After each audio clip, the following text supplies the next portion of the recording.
एक काळ असा होता की बाबांना मिलोमिल पायी चालत जावं लागत होता मार्गाच्या प्रचारासाठी. लोक मार्गावर हसायचे, सेवकांना त्रास द्यायचे. त्या काळी एखाद्या गावात जर कोणी सेवक असला तर त्या गावातले लोक त्या सेवकाला खूप त्रास देत असत, कारण मार्ग नवीन होता आणि लोकांना मार्गाबद्दल फारशी माहिती नव्हती. बाबा जुमदेवजींनी रात्रंदिवस पायी, बैलगाडी मिळेल त्या साधनाने दूर दूर जाऊन मार्गाप्रती लोकांना संदेश दिला. अंधश्रद्धा आणि व्यसनमुक्तीसाठी बाबांनी अथक प्रयत्न केले आणि आज बाबांचे ते प्रयत्न किती यशस्वी झाले बघा. मार्गात असंख्य सेवक तर झालेच, पण अनेक वाल्यांनासुद्धा माहिती आहे की आपला मार्ग किती पॉवरफुल आहे. तांत्रिक मांत्रिकसुद्धा जर एखाद्याला बरे करू शकले नाहीत तर ते परमात्मा एक मार्गात जाण्यासाठी सांगतात. किती महान कृपा आहे आपल्या भगवंताची आणि किती महान कृपा आहे त्या दैवी शक्तीची. चला तर असाच एक अनुभव आपण पाहणार आहोत हर्षल नथुजी डांगरे या सेवकाचा. हर्षलदादाच्या परिवारात त्यांचे आई वडील, 2 लहान भाऊ आणि एक बहीण असे 6 सदस्य होते. त्यांच्या वडिलांना WCLमध्ये चांगल्या पदावर नोकरी होती. 2005मध्ये त्यांच्या वडिलांची काही कारणास्तव प्रकृती खूप खालावली आणि तेव्हापासून त्यांच्या घरचे वातावरण बिघडायला सुरुवात झाली. कुटुंबात खाजगी वाद सुरू झाल्यामुळे त्यांचे वडील खूप दारूही प्यायला लागले आणि अशा परिस्थितीत त्यांच्यावर बाहेरबाधाही लावली गेली. दारूच्या अतिसेवनामुळे आणि बाहेरबाधेच्या त्रासामुळे हर्षलदादाच्या वडिलांनी 24 नोव्हेंबर 2005ला शेवटचा श्वास घेतला आणि भगवंतात ते विलीन झाले. वडील निघून गेले त्यावेळी हर्षलदादाचे वय अवघे 19 वर्षे होते. नुकतेच ते शेतीच्या कामात लक्ष द्यायला लागले होते.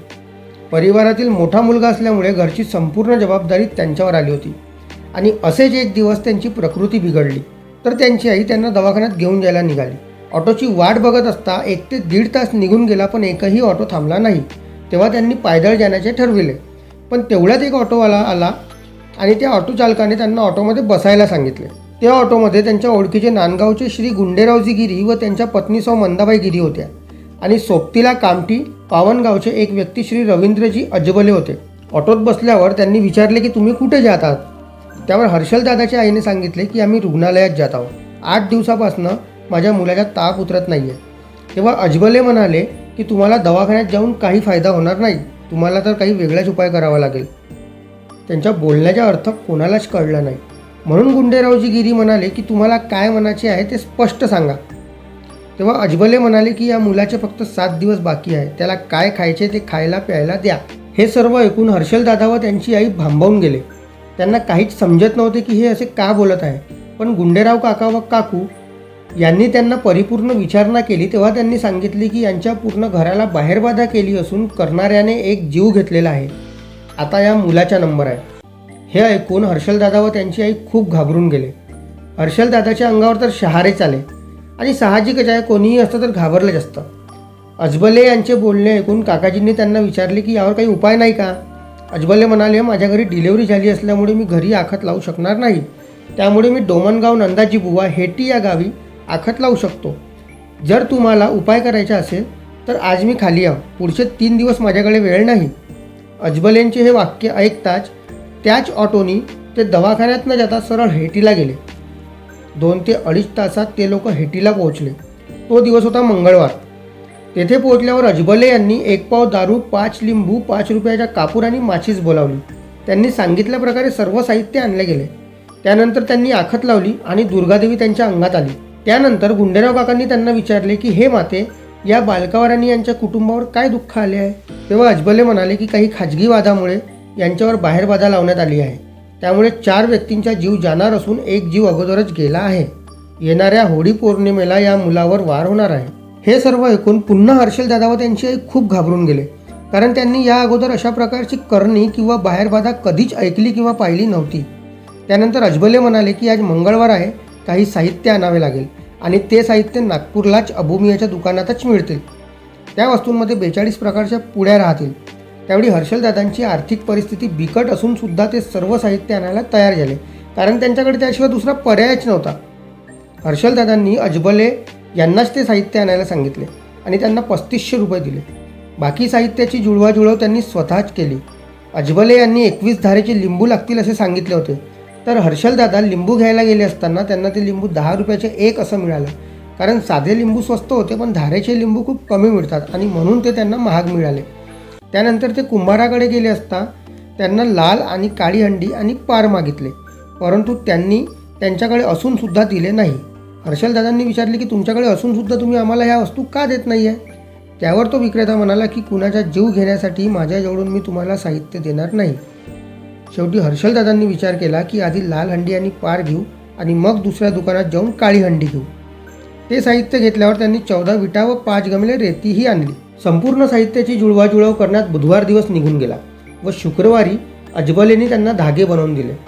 शिंदीच्या झाडाखाली एक दोरा गाडलेला होता. तो दोरा शुक्रवारला काढून रविवारला हवन करून उरलेली बला पेच नदीच्या धारेत नेऊन गाळायचे असं त्यांचं ठरलं होतं.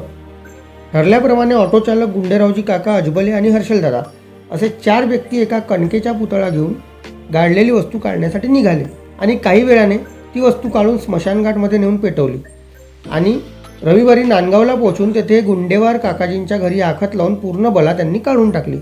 सगळे उपाय केल्यानंतर काही दिवस चांगले गेले, पण काही दिवसांनी परत तोच त्रास त्यांच्या घरी जाणवायला सुरुवात झाली. यावेळी हर्षलदादाच्या लहान भावाला घालक देण्यात आली. ज्या उपाययोजना त्यांनी आधी केल्या त्याच उपाययोजना त्यांनी आपल्या भावासाठी पुन्हा केल्या आणि तो ठीक झाला. असे करता करता 3 महिन्यात 3दा त्यांच्या घरी असेच झाले. 3दा घालक काढणे, उपाययोजना करणे यामुळे हर्षलदादा खूप त्रासून गेले होते आणि त्यांनी अजबलेंना सरळ विचारले की असे केव्हापर्यंत चालणार. त्यावर अजबले म्हणाले की तुम्ही आता सर्व उपाय करून पाहिले पण काही होत नाही, कारण वार करणारा करत राहील आणि मी सुधारत राहील. हे असंच चालू राहील. त्यापेक्षा तुम्ही परमात्मा एक मार्ग स्वीकारला तर तुमचा हा नेहमीचा त्रास दूर होऊन जाईल. पहा सेवकांनो, जाणत्यांनी स्वतः सांगितले की तुम्ही परमात्मा एक मार्ग स्वीकारा, कारण त्याला माहीत होते की आपण याचे दुःख पूर्णपणे दूर करू शकणार नाही. आपण कितीही प्रयत्न केले तरी आपण काहीच करू शकत नाही. आणि बघा, तरीही आणखी एक प्रयत्न म्हणून हर्षलदादांनी हेटी येथे एक बकरा बळी दिला. थोडे दिवस बरं राहिलं, पण पुन्हा त्यांच्या तोच त्रास सुरू झाला.